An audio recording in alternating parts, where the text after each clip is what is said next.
America की राजनीति एक बार फिर से ईरान के मुद्दे पर दो धड़ों में बढ़ती नजर आ रही है। नमस्कार, मैं हूं आपके साथ विभा उपाध्याय और आप देख रहे हैं न्यूज़ 18 बिहार झारखंड का डिजिटल प्लेटफॉर्म। एक तरफ रिपब्लिकन नेता जो हैं राष्ट्रपति डोनाल्ड ट्रंप की सख्त नीति का समर्थन कर रहे हैं, तो दूसरी ओर डेमोक्रेट्स कांग्रेस की मजबूरी के बिना किसी भी सैन्य कार्रवाई की असंवैधानिक बता रहे हैं।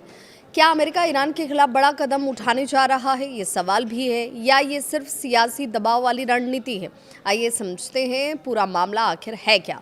सीनेट मेजॉरिटी लीडर जॉन थ्यून ने खुलकर राष्ट्रपति डोनाल्ड ट्रंप का समर्थन किया है। फॉक्स न्यूज़ पर दिए गए बयान में थ्यून ने यह भी कहा कि ट्रंप प्रशासन का लक्ष्य अमेरिका के राष्ट्रीय सुरक्षा को मजबूत करना है। उनका साफ संदेश था, परमाणु हथियारों से लैस ईरान को बर्दाश्त नहीं किया जा सकता। रिपब्लिकन खेमे का भी ये मानना है कि पीस थ्रू स्ट्रेंथ यानी कि शक्ति के जरिए शांति की नीति ही ईरान को काबू में रख सकती है। थ्यून ने यह भी कहा कि अगर ईरान वार्ता की मेज पर आता है तो समझौते की संभावना से इनकार नहीं किया जा सकता। हाउस में डेमोक्रेट्स नेताओं ने घोषणा की है कि कांग्रेस की मंजूरी के बिना ईरान पर कोई सैन्य कार्रवाई नहीं हो सकती।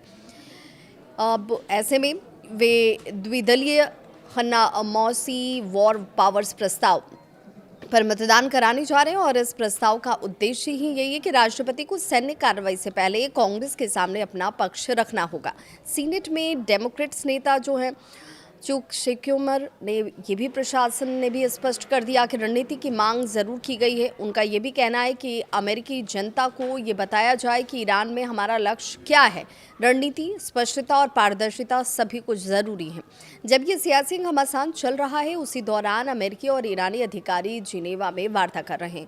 इससे भी सीनेट की तरफ से जो तमाम चीज़ों को सामने लाया गया, उसमें ये भी कहा गया कि जैकी रोसेन और डेव एम कॉर्मिक ने ईरान में मानवाधिकार और इंटरनेट ब्लैकआउट को लेकर नया बिल पेश किया है। इस बिल का मकसद है ईरान सरकार पर दबाव बढ़ाना, इंटरनेट सेंसरशिप के खिलाफ आवाज़ उठाना, ईरानी जनता को समर्थन देना।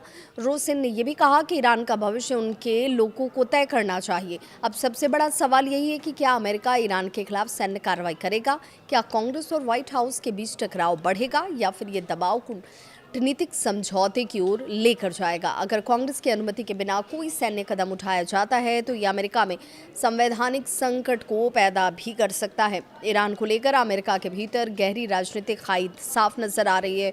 रिपब्लिकन राष्ट्रीय सुरक्षा को प्राथमिकता बता रहे हैं तो डेमोक्रेट संवैधानिक प्रक्रिया और पारदर्शिता की मांग कर रहे हैं।